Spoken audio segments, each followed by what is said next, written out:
morning, good afternoon, or good evening, and welcome to another HRO Today Educational Podcast. I'm Elliot Clark, the CEO of HRO Today. We publish HRO Today Magazine, HRO Today EMEA, and HRO Today APAC. We're the producers of the HRO Today forums held around the world, as well as the HRO Today educational conferences, and we manage the HRO Today Association.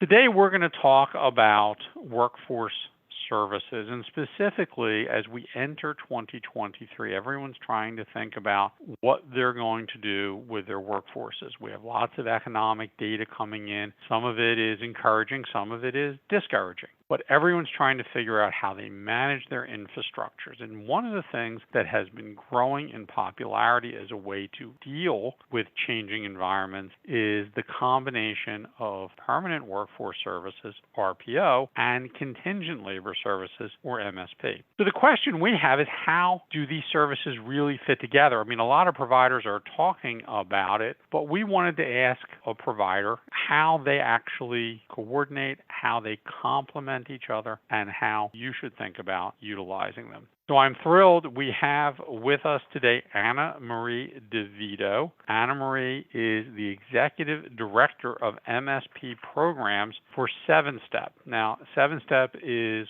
one of the most highly rated firms on the HRO Today RPO Baker's Dozen and has been for many years. What not everyone knows is that Sevenstep, through its parent company Motion Recruitment, acquired the MDI group a few years back. MDI was a leading provider of MSP programs. So now, via the MDI acquisition in 2019, Sevenstep has added this critical component to their solution set. So Sevenstep is perennially one of the top 5 providers in the RPO world, and now we're seeing them make a big push into MSP. So I'm thrilled to welcome Anamarie DeVito to the podcast. Anamarie, welcome. Thank you. Thank you for having me, Elliot. Anything you want to add about the combination of the Sevenstep RPO and MSP platforms into what you guys are calling a total talent solution?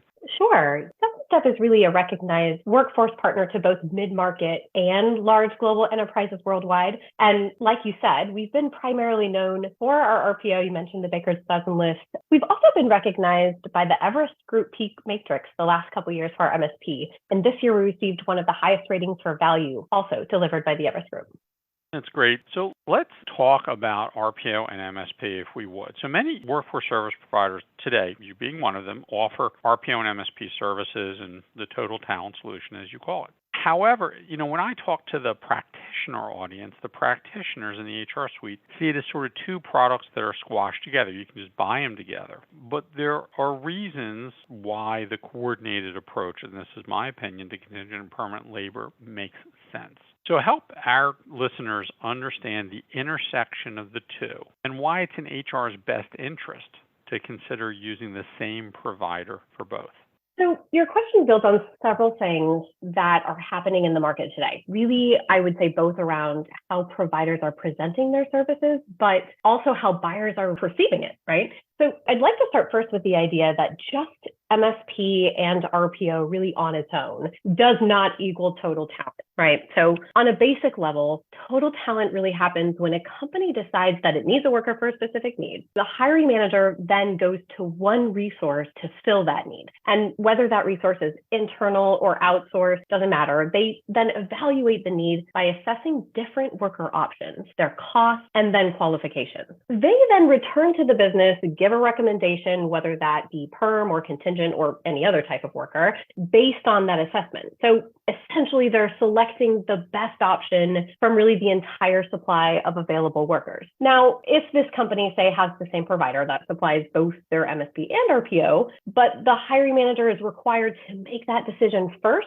whether they think they need a contingent worker or perm hire, they have now effectively cut off an entire side of the workforce supply before they even begin to recruit. That is not total talent, but historically, like you said, it's sort of been the most common approach. Businesses have gone with it because in the end, they're getting the resource they need, right? Even if it wasn't the most effective choice. But there's a better way to do this, and we really feel like we're seeing things change.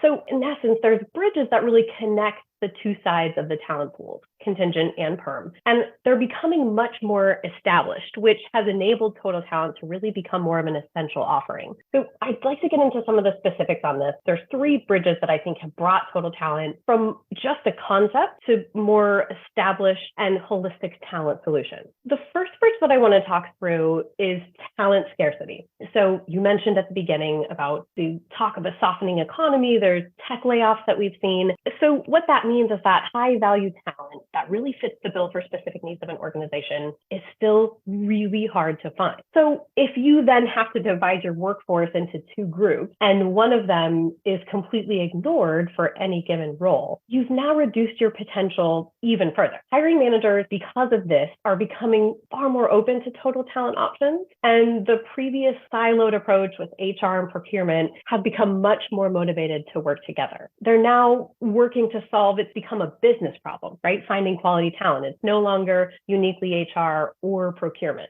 The second bridge I want to talk through is technology, and I think arguably the most important one. Basically, to really look and understand your entire supply of workers, you need to see where they are. So this can vary from HRIS systems, ATS systems, a VMS, any number of public channels, social media, etc. You then need to digest that information, which is key, then come up with a logical comparison of choices before then making your decision. And keep in mind, you don't have weeks or months to do all of this research, right? You need it quick, you need it today. And I think early on, just getting the data alone would have been near impossible. Then we sort of moved to having the data, but not necessarily a way to correlate and draw conclusions. But now we're at a place where we can do both. We've got systems that can access and aggregate data from everywhere. Couple that with analytics that can normalize, provide real insights that you can now use to compare and bring to a real decision point. The third bridge that I want to talk about is an evolution of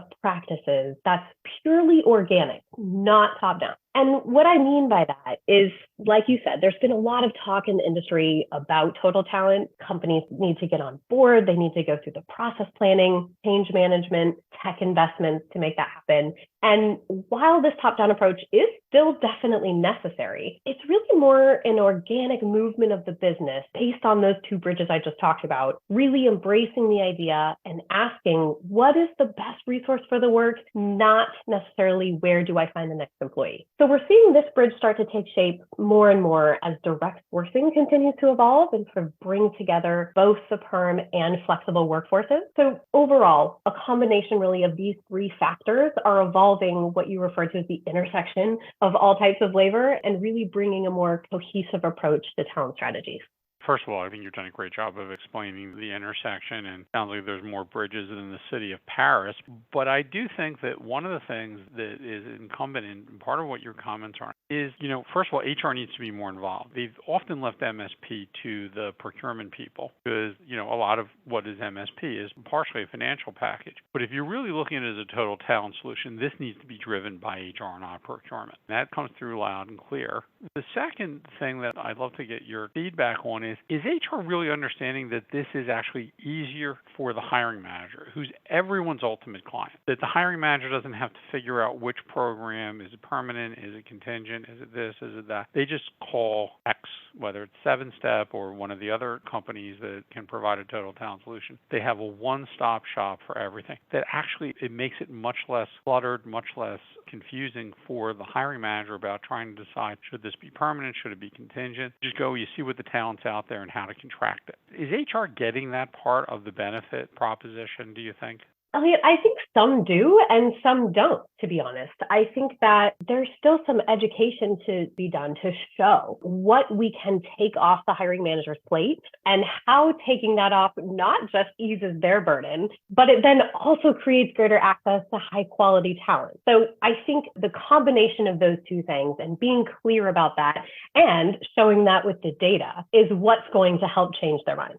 Let me move on to, there are a lot of companies out there that are claiming they do total talent solutions, total workforce solutions or whatnot. And there are some, like there is an RPO and there is an MSP independently, some that really are very good, top of the market, such as your organization, Sevenstep, and some that are of lesser quality. And HR people who are making a buy of this kind of comprehensive level at whether the mid-market or enterprise level are essentially betting their careers on selecting the right provider. I think that's one of the things that scares them about putting a lot of eggs in one basket. If the approach to coordinating contingent and permanent labeling each strengthen the other, what are the qualifying questions that practitioners should ask, the buy side should ask providers, to ensure that the provider has the consultativeness or thoughtfulness or problem-solving capabilities to actually be a great partner?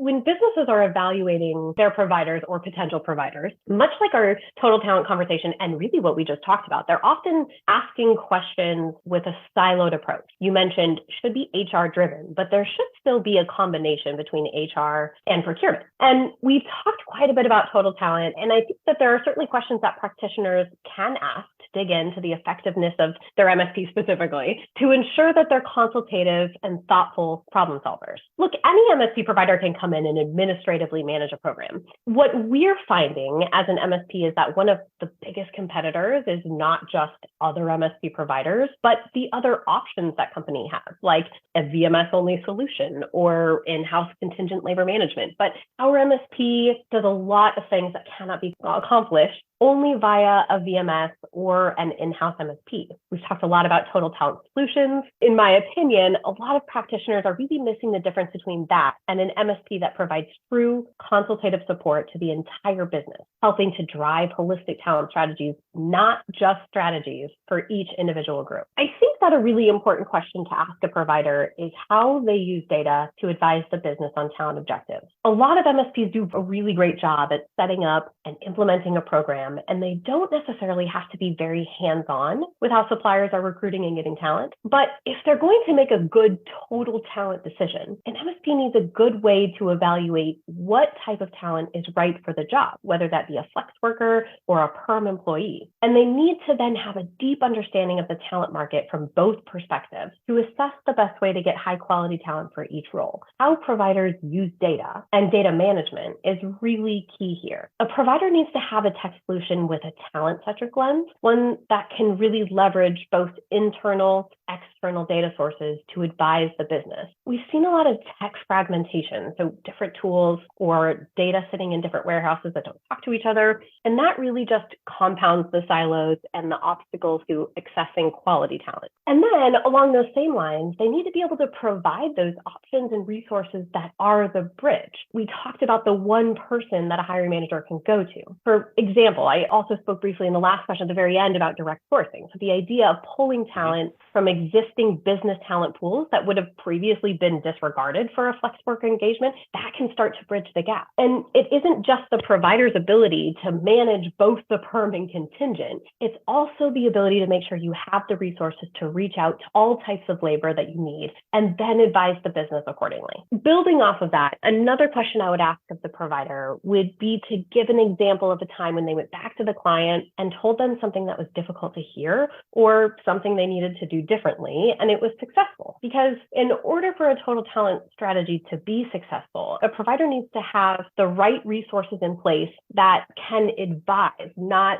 just order take. They need to have a person or a talent advisor in place that has enough capability to really utilize the data that we've talked about and to be then consultative and thoughtful as they advise the business around their talent needs. And they need to be able to create real actionable insights. And the last thing I would ask a provider would be to describe their approach to providing these insights and sourcing consultations on an ongoing basis, as well as partnership evolution. Look, I think most providers are probably going to give a very similar answer to this one: data-driven decisions, strategic thinking. But if you dig a little bit deeper, oftentimes we see providers making assumptions and then using data to back that up when it really should be the other way around. So are they then using this information to provide meaningful insights outside of a standard standard quarterly business review or a monthly health check.